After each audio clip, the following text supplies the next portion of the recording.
My name is Riley Gaines. I'm a recent graduate from the University of Kentucky, where I was on the women's swim team. I proudly finished my career as a 12-time NCAA All-American, a 5-time SEC champion. I am one of the fastest 200 butterflyers of all time. But on March 17th of last year, my teammates and I and other female swimmers from universities around the country were forced to compete against a biological male named Lia Thomas. Thomas was allowed to compete in the women's division after competing as a member of the University of Pennsylvania's men's swim team for 3 years. We watched on the side of the pool as Thomas won a national title in the 500-yard freestyle, beating out the most impressive and accomplished female athletes in the country, including Olympians and American record holders.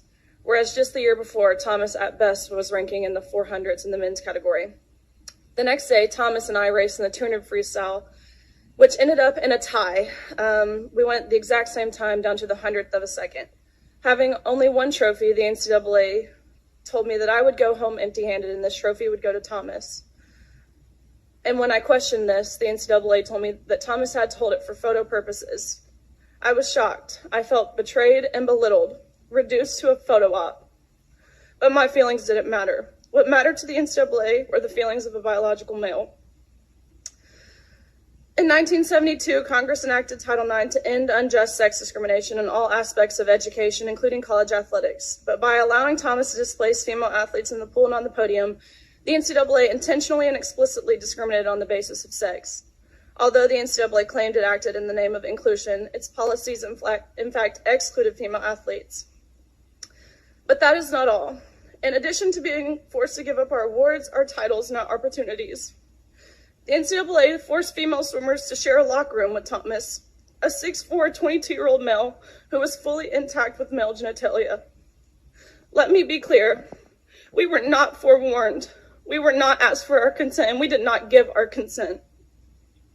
If nothing else, I hope you can truly see how this is a violation of our privacy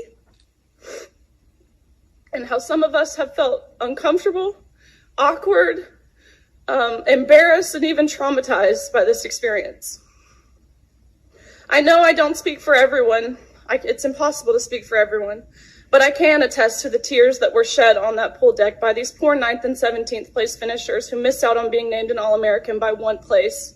And I can attest to the extreme discomfort in the locker room when you turn around and there's a male watching you undress while exposing himself. I can attest to the anger and frustration from these girls who had worked so hard and sacrificed so much to get to this point. Unfortunately, our experiences are not unique. The number of female athletes who have been denied opportunities, again, traumatized or hurt by policies that claim to be promoting inclusion, is growing at an alarming rate around this country. It's simply unacceptable, and the integrity of women's sports is lost. Thank you, ma'am. Thanks so much.